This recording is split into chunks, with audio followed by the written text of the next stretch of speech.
Don't ask me why I'm on here looking like Thelma from Scooby-Doo, because I'm trying to solve a mystery.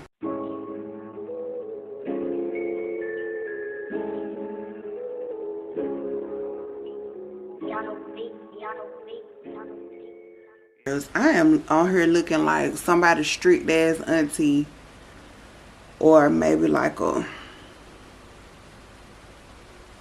8th grade school teacher, something. What's up, y'all? It's your girl P Hope, and I am back with another video. I ain't gonna hold y'all long. We not doing a play-by-play tonight because this video is late as hell.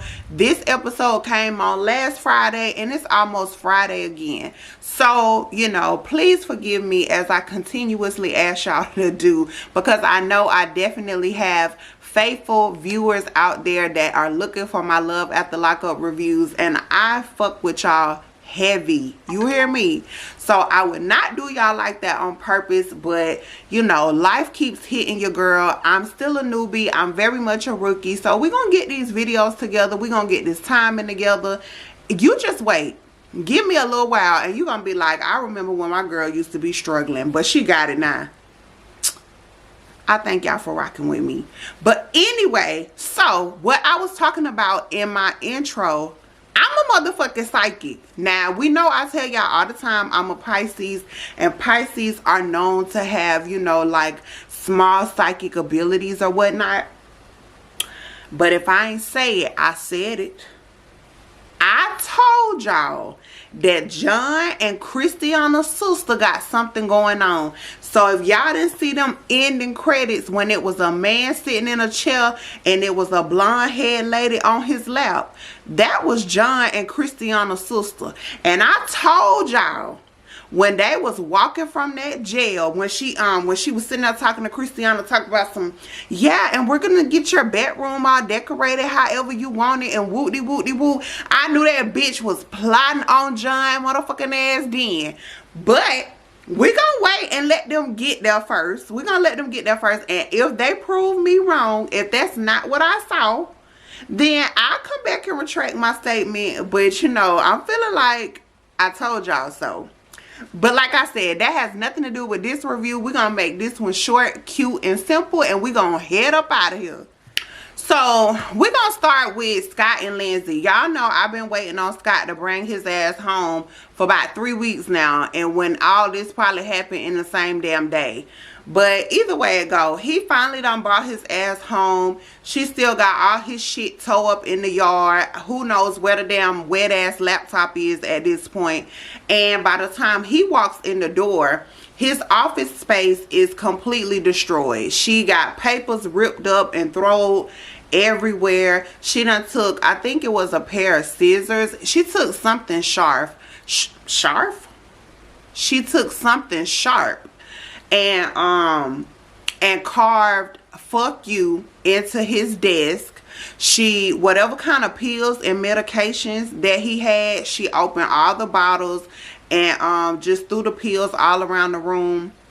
Then it looked like she done took the man itchy foot powder and scattered it all over on top of everything. Like, she just engulfed the room. She ought to been in there choking, because it looked like a smoke filled room full of fucking talcum powder.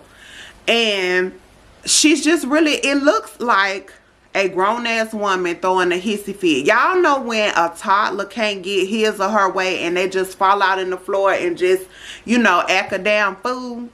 That's what Lindsay looked like, the adult version of that. It wasn't cute. It was nothing cute about it.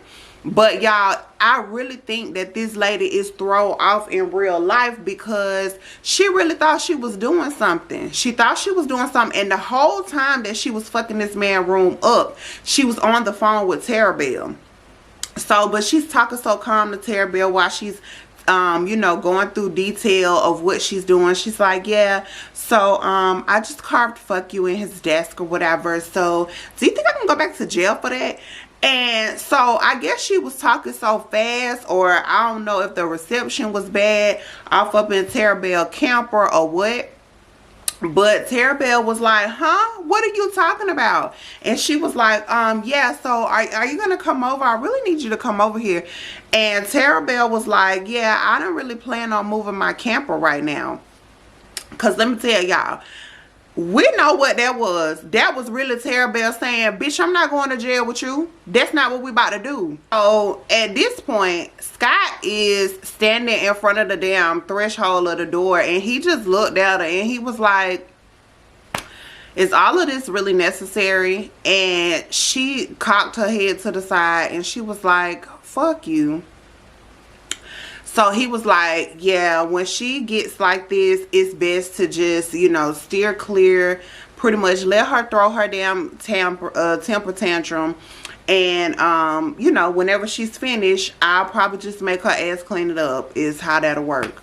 So he decides that, you know, instead of trying to engage in her fuckery, he just gonna go out there on the back porch. Now what I want to know is, how the hell do Scott ass got 2 dogs, but neither one of them could just go ahead and just knock Lindsay little bony ass down, while the other one just gnaw her until she run out the damn house? Those dogs ain't no kind of protecting. And I understand that all dogs are not vicious and all dogs are not made to protect the home like that. But as big as his dogs is, I'm like, damn, where the dogs at? Did she lock their ass in a room somewhere? Is she somewhere starving them? Did she pour powder down their throat? They can't bark? What is going on? Like, where the dogs at? But anyway, so he took his ass round back so that he could talk to production. And he was like, yeah, I'm not finna participate in her foolishness. And these are the kind of things that she does to, you know, these are probably the kind of things that she was doing that got her arrested in the first place. Like, you know, she's just very immature. So I guess after she realized that he wasn't going to come in there and engage in the bullshit, she decided to come out there to him. So she bring her ass out there on the back porch, and the first thing she pretty much did was throw that book in his face. So I think like the first thing she did when she got out there was pretty much ask him like, so you ready to read the passage that was in the book? Because I told you that that passage in my journal was a passage out of a book. And he was like, oh, you found it? Yeah, I would love to read it. So instead of her going to the section of the book where that passage was, she took the whole book and just flung it at his ass.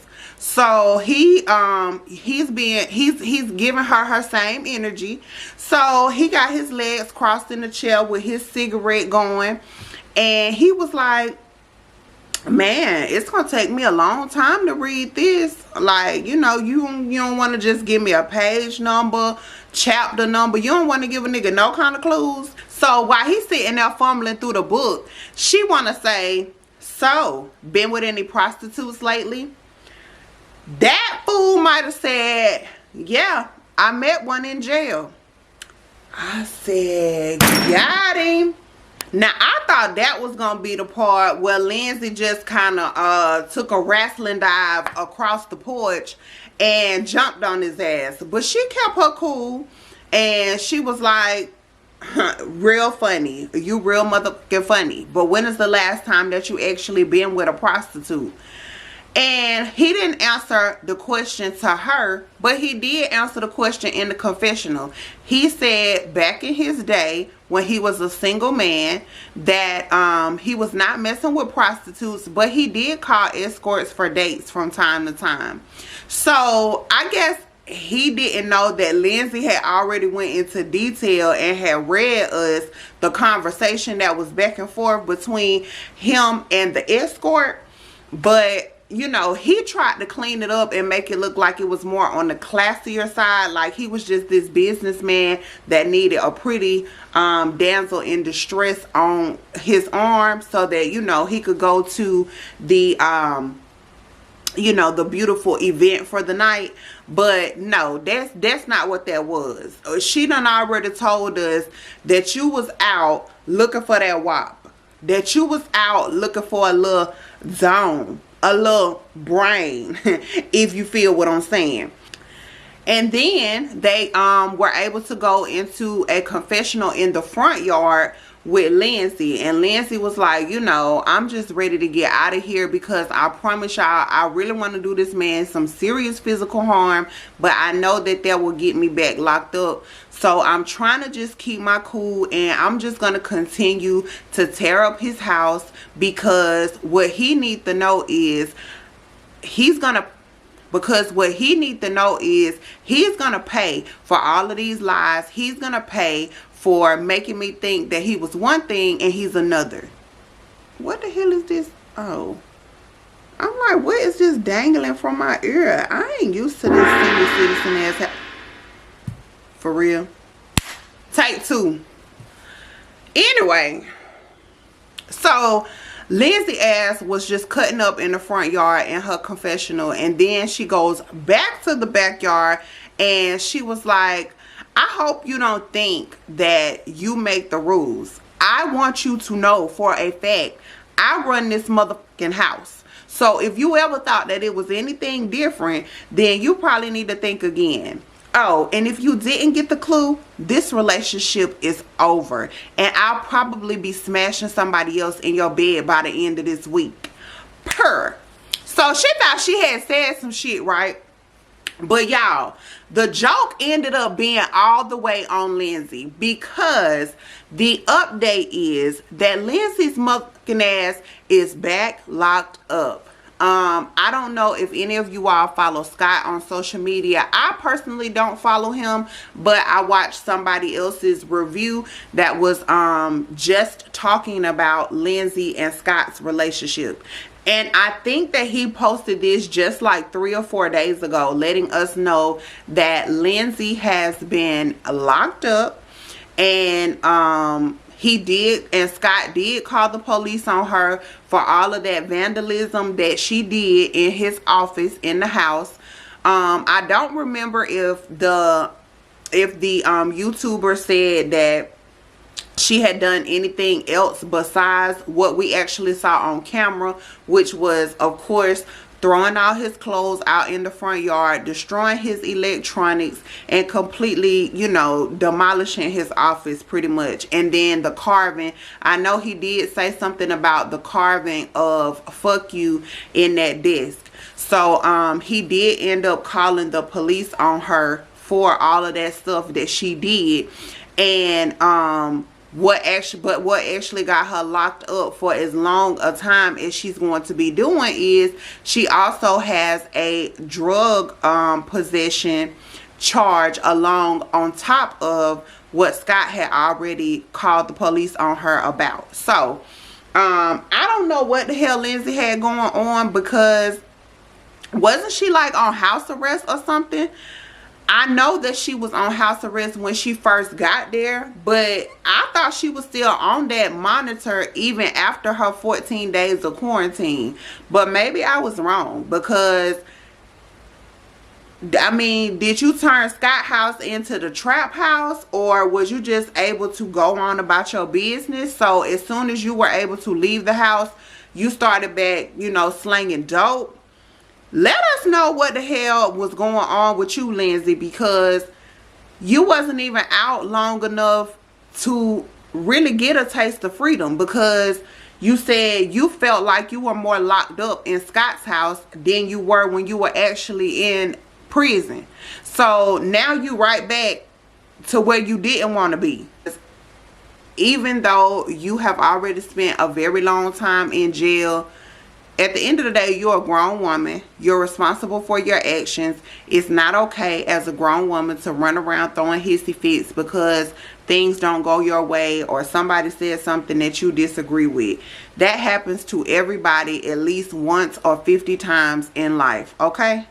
Like, get over it. Find another outlet besides vandalizing people's stuff and doing things that's going to get you back locked up. But I guess it's a little too late for me to give you that advice because you're already there. So Scott ended up actually getting the last laugh, and he let you know that he does run his house, because all it took was them 3 numbers, baby. 9, 1, and 1. Cause that's that same stupid look that she was giving us when she got mad. Baby, she had cocked that lip to the side, and Lindsay really thought she was doing something. Like, no girl, no.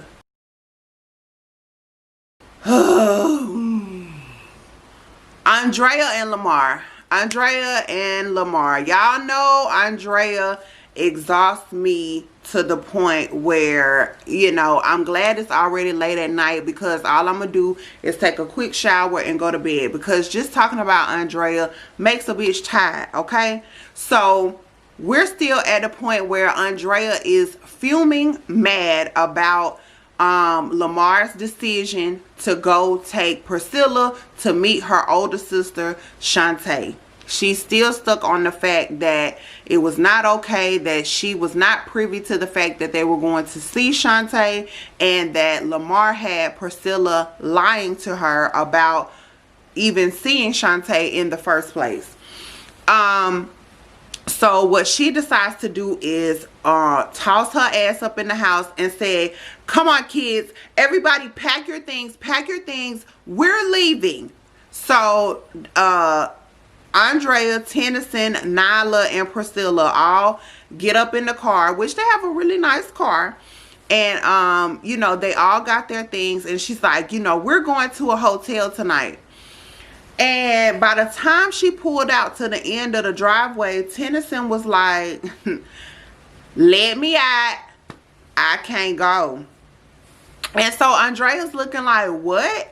You're turning on me? You're siding with Lamar? And he was like, look, just let me out. I'm not going. Like, this doesn't make no sense.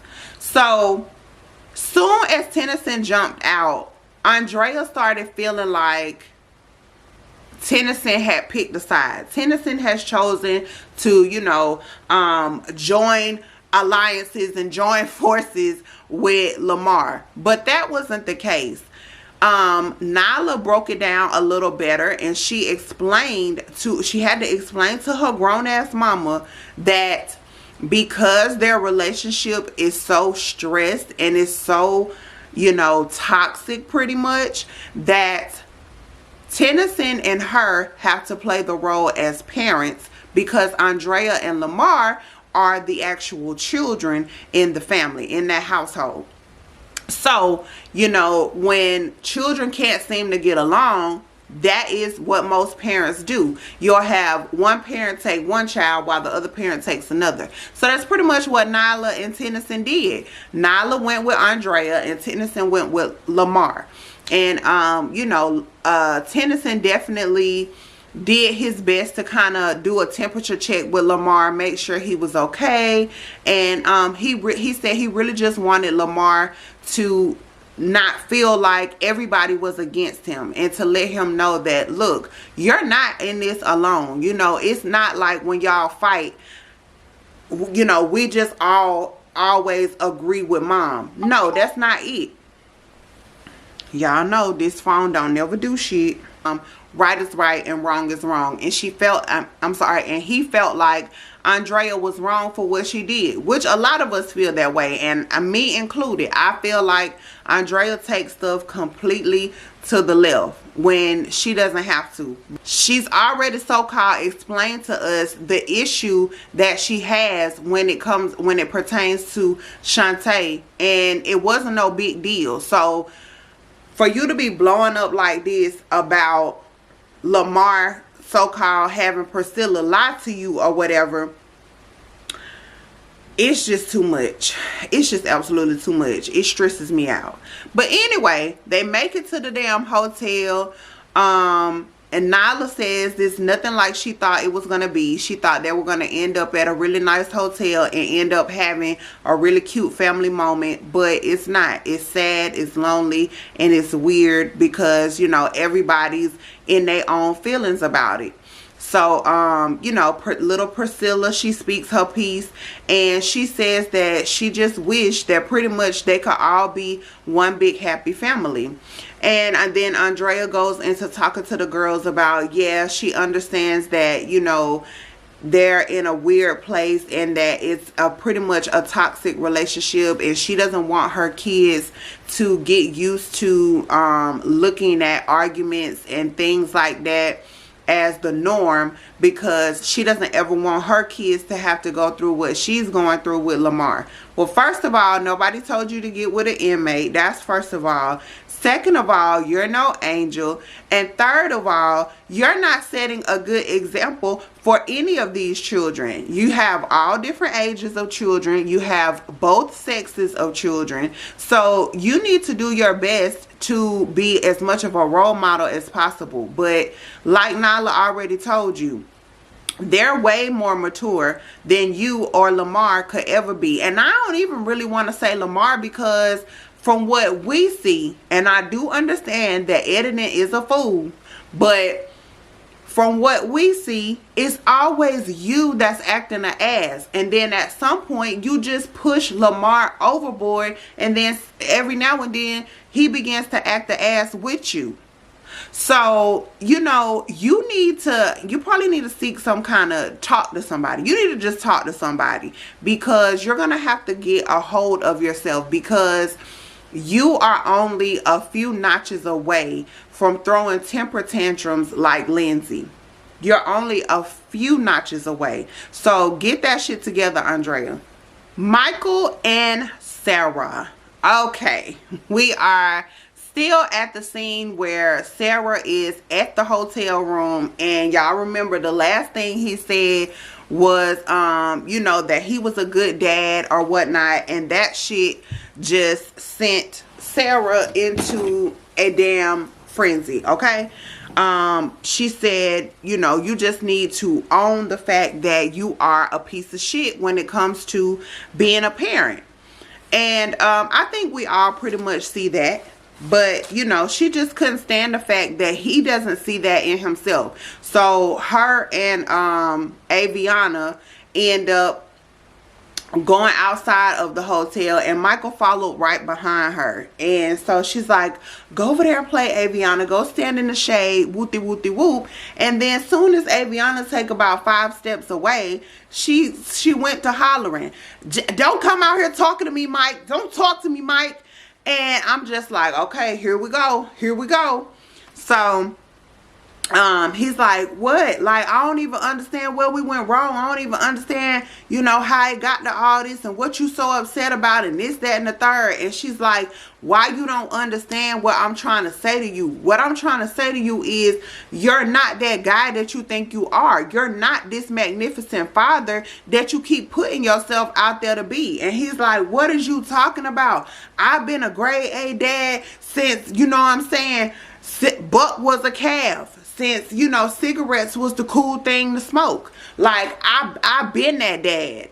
It's pretty much what Michael is out here saying. But it's making no sense to me, Sarah, or the damn kids. Because Sarah was like, well, if that was the case, then why am I always so tired? And why am I always the one crying? Because I'm having to take care of these girls by myself. And he like, I don't know what you talking about. You got to take care of them kids by yourself. I'm always calling them. I'm always calling them. Like, that's all you heard him fussing about. And I'm just like, bro, you always calling them. I can pick up the phone and call them, but that's not going to tuck them in bed at night. That's not going to fix them a plate of food. That's not going to give them a bath. That's not going to help them with their schoolwork or their homework. Like, it's nothing like being there, being hands-on, and being involved in your kid's life. What is you talking about a phone call?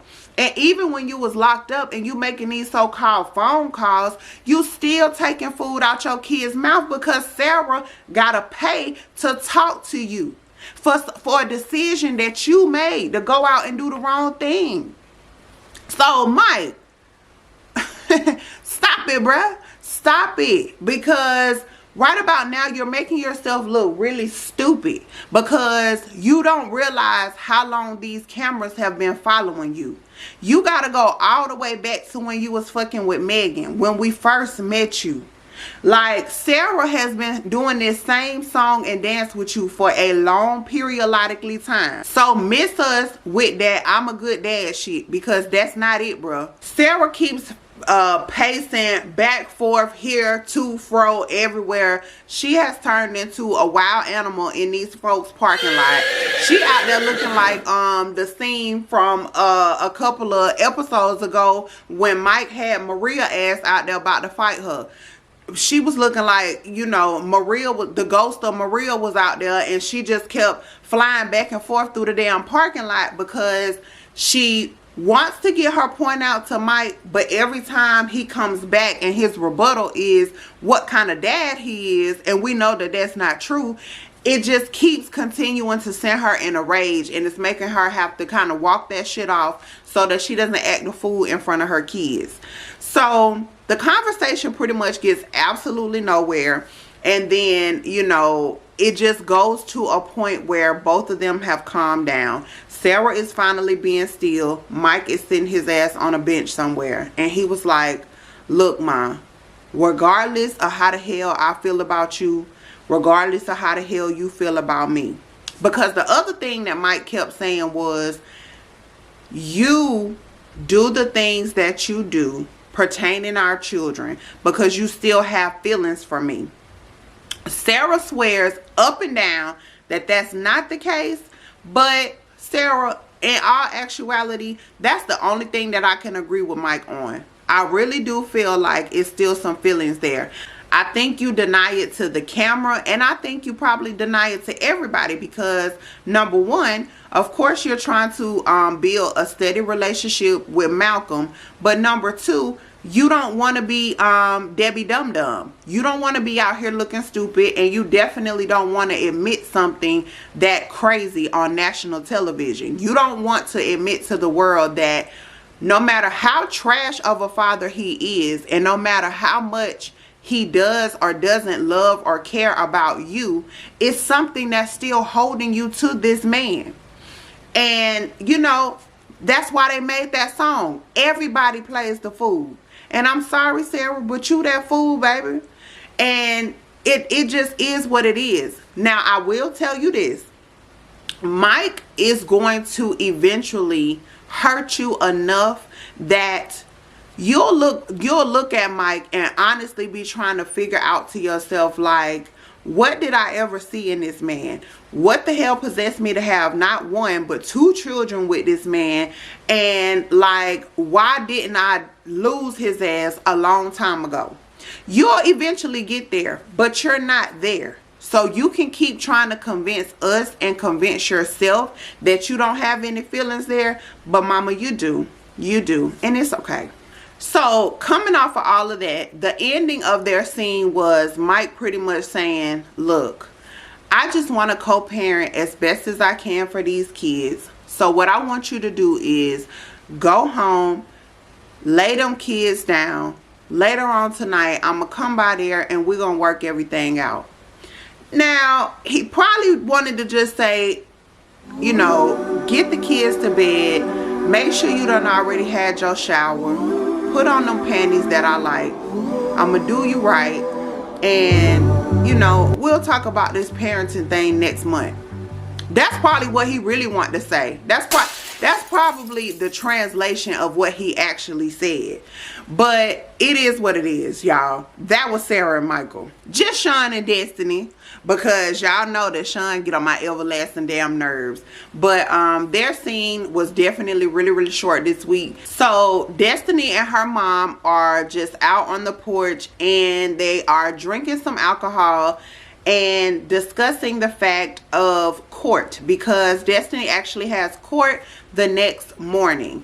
And so her mom really wants to know, like, are you gonna make sure that you make it to your court date in the morning, or what's going on? And Destiny, all she could let us know was that, you know, she knows she has court in the morning. She definitely know what time she's supposed to be there, but, you know, it's still a 50-50 chance that she might run. So she doesn't know if she's going to do court or if she's going to be running.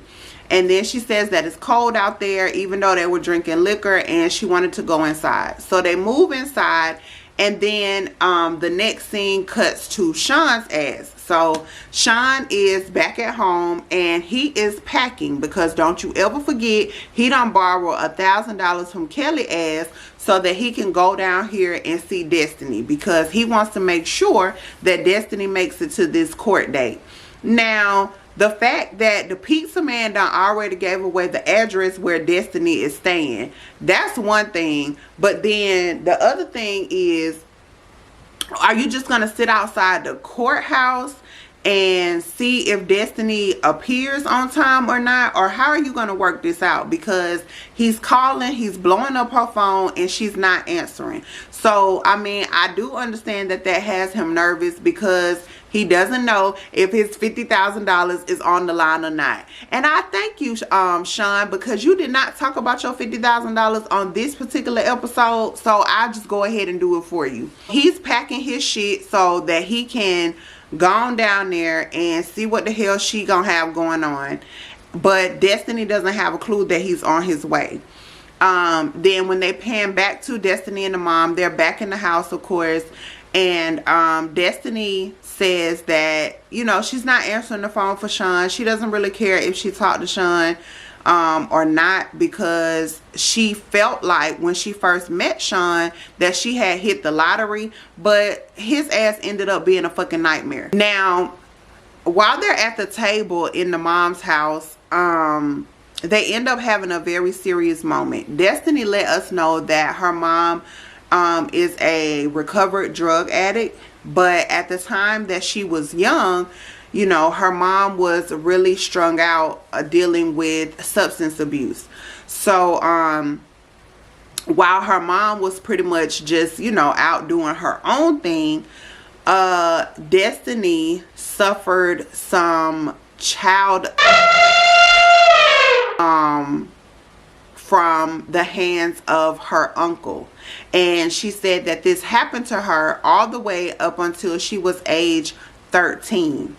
So, of course, that was very, very traumatizing for Destiny. And it was like, okay, that was that moment where we get to see a softer side. We get to have a little more understanding of how Destiny's brain works, because things that happen like that are extremely traumatizing situations. So these are things that she could not control. These are things that, you know, shouldn't have never happened to her. And these are things that's going to always affect everything that goes on in her life, you know, until she does the grieving and gets the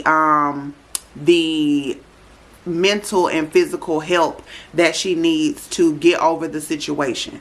But anyway, so she tells that story, and she said that she was not ready to take action and do what she needed to do to get her uncle incarcerated until she was 13 years old. So that was a situation that happened to her for many, many years.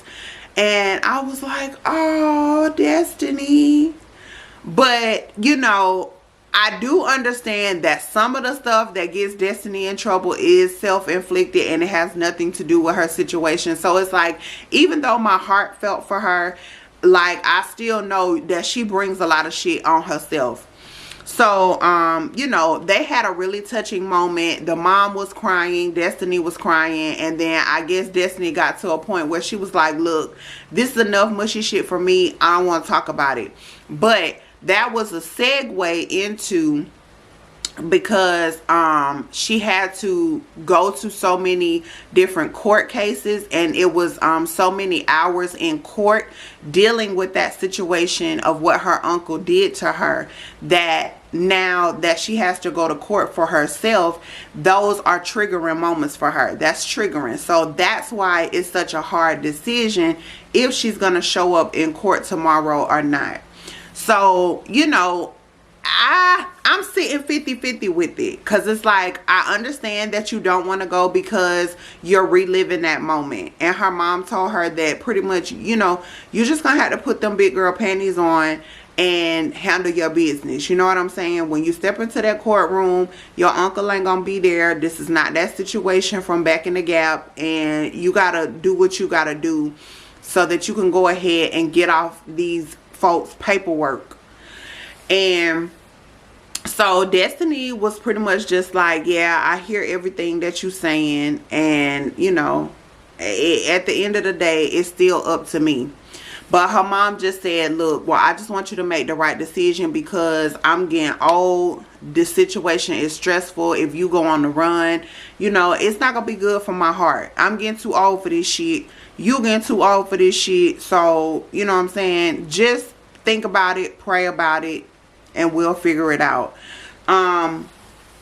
I did not do further research on what was going on with Destiny, but you know, I know a lot of y'all been putting in the comment section for a while that Destiny is locked up. So I don't know if Destiny actually did something to somebody or whatever to get herself locked back up, or if she had actually skipped that court date and Sean did not get his $50,000, or if you know, she went to court and they just gave her some time to do. I have no idea when Destiny got locked up, or if she's even really locked up for real, because I haven't done my research on that. But you know, if you care about it that much, then Google it. I'm sure that information is out there. We got 2 more couples. Okay, we got Shane and Lacey, which they ain't had nothing going on this week. You got Shane and Lindsay's dad, I don't forgot his name, but they are golfing because Lindsay's dad has taken Shane golfing because this is Shane's very first time playing golf. So, you know, when most people play golf, especially their first time, they're terrible at it because you're trying to hit that little bitty ball with the head of that club. Like, that's not an easy thing to do. So Lindsay's dad said, listen, make this ball, this is your focal point. So pretend that this ball is John's head. That's all you got to do. So he set the little ball down there in the grass on the little, whatever the thing called that the ball sit on. And baby, he cocked that damn thing back and he instantly turned into Tiger Woods. He wasn't Tiger Woods, but he was Tiger Woo. So, you know, the ball got knocked behind God's back somewhere. We don't know where that's at, because he said that if he hear about John getting out, or if he hear about John going anywhere around his family, then that's what he gonna do for real. He gonna take that damn club and he gonna see what's happening with John's head. And so while they were on that topic, the daddy was like, yeah, so, you know, I had caught wind that he was out. And so Shane was looking like, huh? Come again, say why? And he was like, yeah. And that, you know, he's been trying to get in touch with Lacey. And so, y'all, if I've been calling this girl Lindsay, I'm sorry. Because I don't feel like I've been saying Lacey up until just now.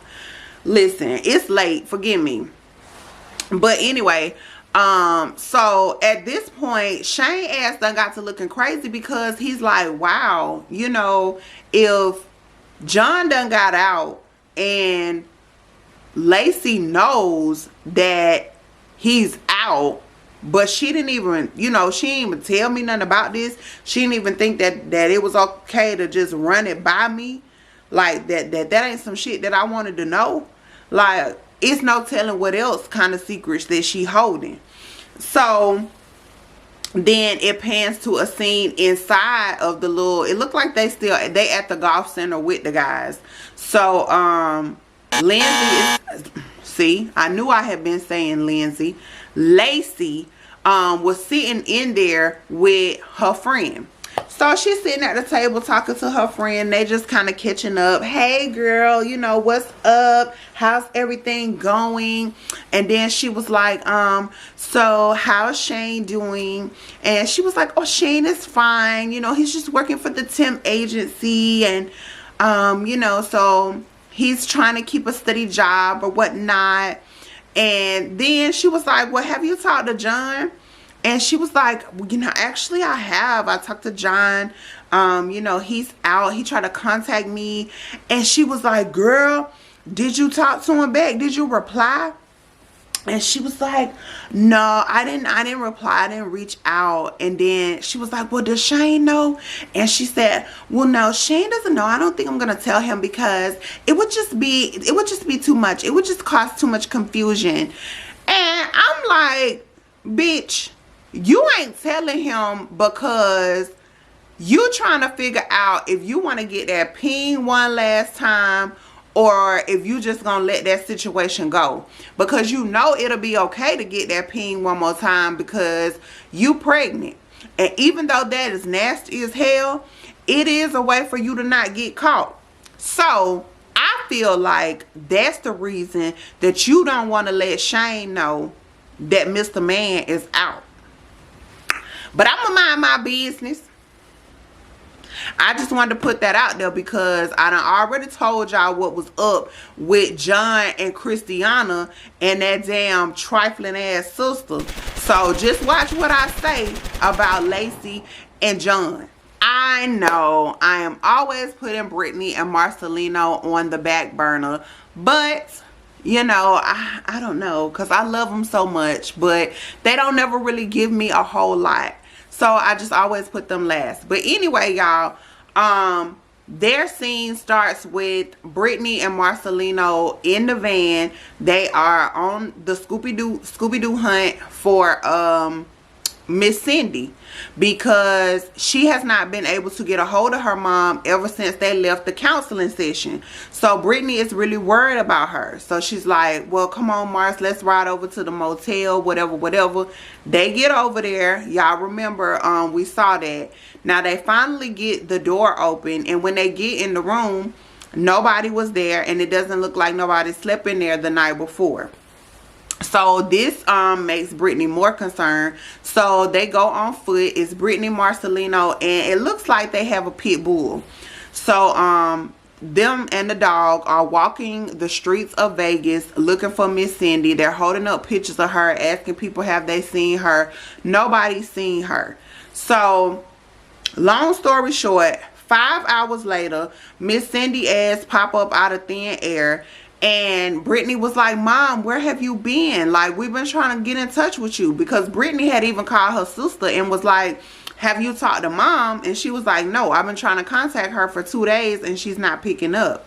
So, you know, Brittany was really concerned that her mom could be somewhere overdosed or dead. You know, Brittany's mind always goes to the worst. Which, I mean, I guess you have to when you're dealing with people with an addiction.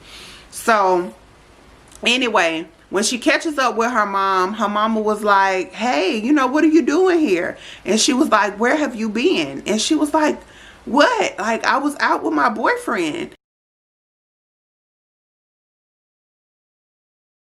And she was like, your boyfriend, Mom?